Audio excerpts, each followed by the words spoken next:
সম্মানিত দর্শক, আশা করি ভালো আছেন। সংরক্ষিত মহিলা আসনের জন্য বিএনপি তাদের মনোনয়ন ঘোষণা করেছে। পার্সেন্টেজ অনুযায়ী বিএনপি ৩৬টা আসন পাবে ৫০টির ভিতরে। এখন এই মনোনয়ন নিয়ে একটা তীব্র বিতর্কের বা একটা আলোচনার সৃষ্টি হয়েছে।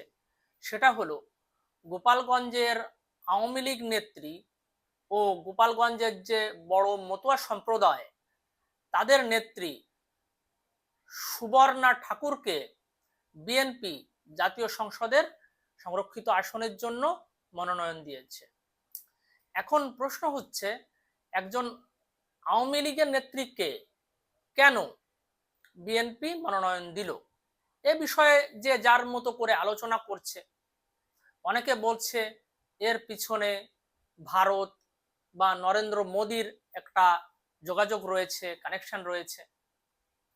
তো এ বিষয়ে তারা যেটা বলার চেষ্টা করছেন সেটা হলো যে ভারতে এ মাসের 23 এবং 29 তারিখে পশ্চিমবঙ্গ রাজ্যের বিধানসভা নির্বাচন।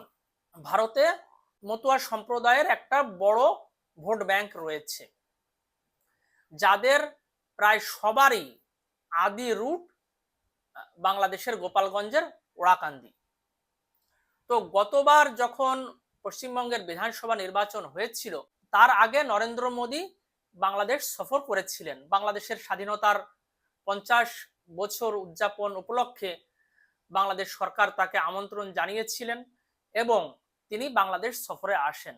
সফরের এত ব্যস্ত সময়সূচির ভিতরেও তিনি তখন ওড়াকান্দি আসেন।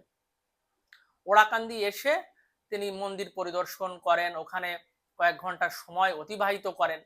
অনেকে বলেন যে সামনে পশ্চিমবঙ্গ বিধানসভা নির্বাচনের জন্য উনি এটা করেছেন যাতে মতুয়া ভোট ব্যাংককে আকৃষ্ট করা যায়। তারা ওই বিষয়টা তুলে এখন বলছে যে যেহেতু এ মাসের 23 এবং 29 তারিখে পশ্চিমবঙ্গের বিধানসভা নির্বাচন, সেহেতু নরেন্দ্র মোদীর চাওয়ায় বিএনপি হয়তো মতুয়া সম্প্রদায়ের এক নেত্রীকে জাতীয় সংসদের এমপি বানাচ্ছেন।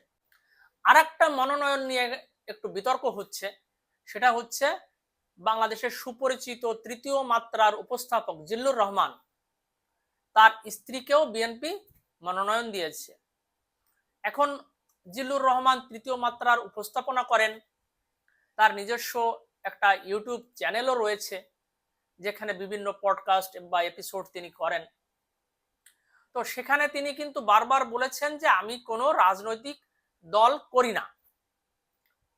তিনি নিরপেক্ষভাবে সব দলেরই সমালোচনা করার বা আলোচনা করার চেষ্টা করেন। তো এখন প্রশ্ন আসছে যে জিল্লুর রহমান যেখানে নিজে বলেন যে কোনো রাজনৈতিক দল করেন না, সেখানে তার স্ত্রী এভাবে হঠাৎ করে বিএনপির মনোনয়ন পেয়ে গেল। অনেকে বলছেন তাহলে কি জিল্লুর রহমান গুপ্ত বিএনপির ছিলেন? এখন দেখা যাক জিল্লুর রহমান তার বিরুদ্ধে ওঠা এই অভিযোগের ক্লারিফিকেশন সামনে দেন কিনা। দর্শক, আজকে আলোচনা এ পর্যন্তই। সবাই ভালো থাকবেন। সবাইকে ধন্যবাদ।